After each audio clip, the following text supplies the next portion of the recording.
G'day, welcome back to Fading Margins, and welcome back to my kitchen dining room. I had intended to go out this afternoon, but I might postpone that till tomorrow. Hopefully the weather will improve. Not that I'm a fair weather outdoorsman or anything like that, but a bit knackered, just in from work. Thought, right, okay, let's just shoot this video. House is quiet, which doesn't happen very often, and we'll go from there.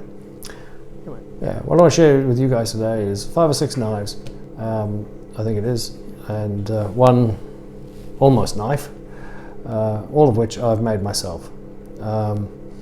Mostly made from kits, so you're putting them together, you're finishing them off, and it is a much cheaper way of acquiring a very decent knife for a lot less money. So I'll flip the camera around, point you at the table, hopefully I'll be able to see what I'm doing, and I'll walk you through them. Stay tuned. Alright fellas, hang on, one more. There we go. Alright, what you see before you is 6, nearly 7 knives. Wow. Most of these are from Brisa, or Enzo, as they used to be. I didn't make any of the sheaths. I'll talk about the sheaths in a bit. With these sort of knife kits, you can usually buy a sheath, and for what it would cost me to buy the leather and all the fiddling around, it just didn't seem worthwhile. But we start over here with the Nessmuk, a couple of trappers, a couple of Elvers in different configurations, and then down the back I've got a couple of Dexter Russell's Green River hunting knives. So let's have a look, shall we? We'll start with this one. This is the first one I ever made. So the sheath's all right, and to be honest with you, I don't really like it. I like the idea of an Nessmuk, but I find this one, the balance is where you'd expect it to be. It's about there, there somewhere. But it's just, I don't like the scanty grind. I think it's too thick. If it was a full flat grind, it would be better, especially for what is historically was a skinning and a flailing knife. Flaying knife, not a flailing knife. It's got curly birch handles and red fiber liners. But and it's all right, but it sharpens up nice, takes a good edge. But I think they missed a trick here. They went with the trend. They tried to be clever. They should have gone with a full flat grind. But yeah, this was my first effort. These are Corby bolts, and one of the escutcheons of any of my knives is usually damage to the scale, where I catch it with the file. I think you can probably see it there as I'm taking these off, because I'm not the most patient person on the planet. So that's my Nessmuk. The next one I made was this one. This is an Elver. Is it next one? Yeah. This is, well, it's either this one or that one, but we'll do this one because that one's got a longer story. This is an Elver, again, scanty grind. I don't think they make this anymore, and I don't know why, because it's a fabulous little puko.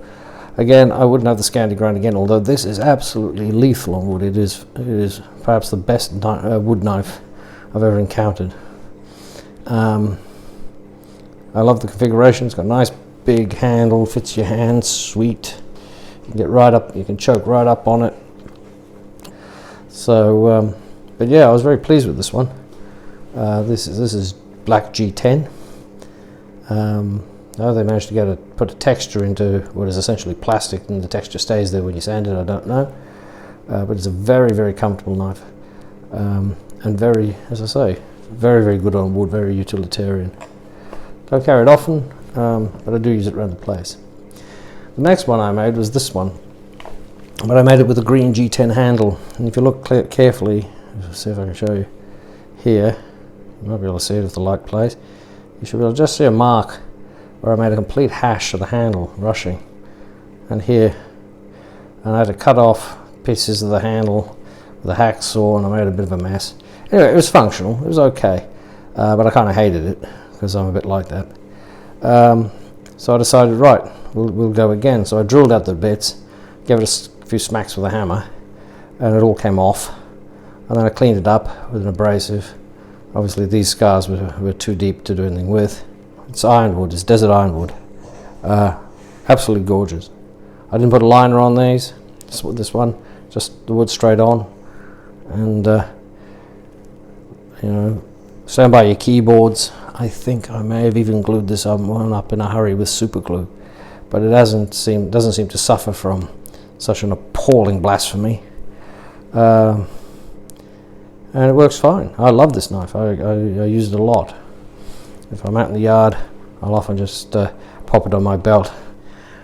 I've always wanted a bone-handled fixed blade, just a plain, in fact, even a folder, plain bone handle. And I was looking around before I changed this one. I thought I wouldn't mind another trapper, one that before I got inspired to mess around with it. I wouldn't mind another a trapper that was actually worth holding on to because I didn't like the handle. So I bought this, and I bought these scales because the scales were advertised as bone, but what I didn't realise they were bone flavoured micarta. And a mate of mine pointed this out to me. He says, it looks like you've got laminating going on there. And I was rather embarrassed because I was all terribly enthusiastic about the touch and feel of it all and caught up in the moment. But it turned out all right. These are all 01 tool steel, by the way, I think. This one it certainly is. I put red liners on this one. It's just some sort of fibre board that you can get. And of course, with a full flat grind, you get a very lovely blade. Sharpen up nice, hold the edge, do anything with it. Tough. Very happy with that. Inspired by these two, I decided, okay, I want to try. I really like the Elver, but I don't go much on the what's it called? The Scandi grind. So I hunted around until I found one in a full flat grind. As you can see, it says Brisa there. This is in D2, just to prove I'm not prejudiced. And this is some sort of black micarta. Red liners again. And I really like this. I haven't tried it on meat, on joints and that sort of thing, but I expect that it would be very, very effective. And it's small enough so that I can reach my finger well beyond the tip and still be holding onto the handle and have change at the back. It's a lovely configuration. You've got plenty of handle for a man with big square palms and long strangler's fingers on a short blade. Very pretty. I like this very much. As far as I'm aware, certainly Dexter Russell have been around since the 1830s, and I've heard it said that they've been making this pattern since about then. This is a proper mountain man's knife. Now, going back to bone handles, I'd actually then gone out and bought pieces of radiused bone that I could use to scale this knife with. Again, more red liner material. But when I got to the point where I was drilling out and doing all the good stuff, I found it cracked. So it seems that Steve's not destined to own a very plain, simple bone handle fixed blade knife. You can see the marks here where I've been working on these pins. These pins, this is just brass rod that I cut. So anyway, having ruined the bone, I thought, I'll sod it. What am I going to do now? And I had a piece of, I don't know what this wood is. It was a long strip sitting in the garage. I thought, right, I'm going to use that. So I just cut it up, glued it on, and then rasped and sanded it down until I got a handle. And this is beautifully comfortable. It is really, really good. This is, I think these are C75 or 1075 to our American friends. And yeah, so this one I actually did kind of from scratch. It came largely like this. There's the blank, so I bought two. And these blanks are £20 over here. I don't know how much they are in America, but they're £20. I haven't been able to find the Dexter Russell do them pre-made, but I haven't been able to find any of those, and I don't need them now because I've made one. Very, very, very pleased with this, and it cuts. It's not very heavy. I have batoned with it for all you bushcrafters out there who think that the defining feature of a knife is that it can be batoned through wood. Well, I've done it with this, but as you can see, because it's narrow at the back and lethally thin at the front, it doesn't really lend itself to that job, but it will do it. And it will cut feather sticks. I've done that with it. I've cut all all sorts of stuff. It really does come to your hand when you want to mess around with food, whether it be flesh, bone, or vegetables. But yeah, very pleased with that, and it's taken a really splendid patina. So that's my Dexter Russell. And then finally, over the back, as I reach over past the camera, is my latest, and perhaps my last project, because I mean, how many knives does a man want? What I bought some horn. These were a bit longer than this, and as you can see, I've already hit them on the sander. They're not quite the same thickness, which is a bit of a jigger, but never mind. We'll go asymmetrical. And I tossed and turned about what to use, and in the end I've discovered that you can buy wood in thin sheets from hobby suppliers.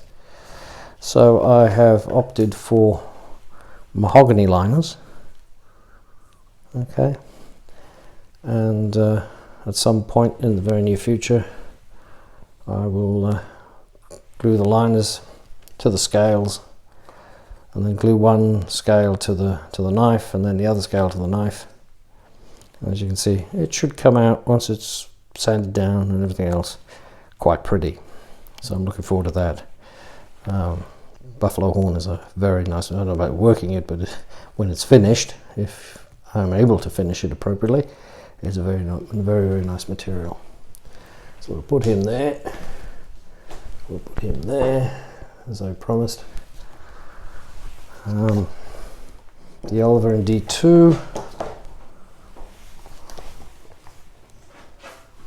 the Scandi Elver in 01, my original Trapper in 01 with ironwood handle scales, my pseudo bone Trapper in 01, and my Nessmuk in, I haven't got a clue because it doesn't seem to be on here anywhere, but there it is.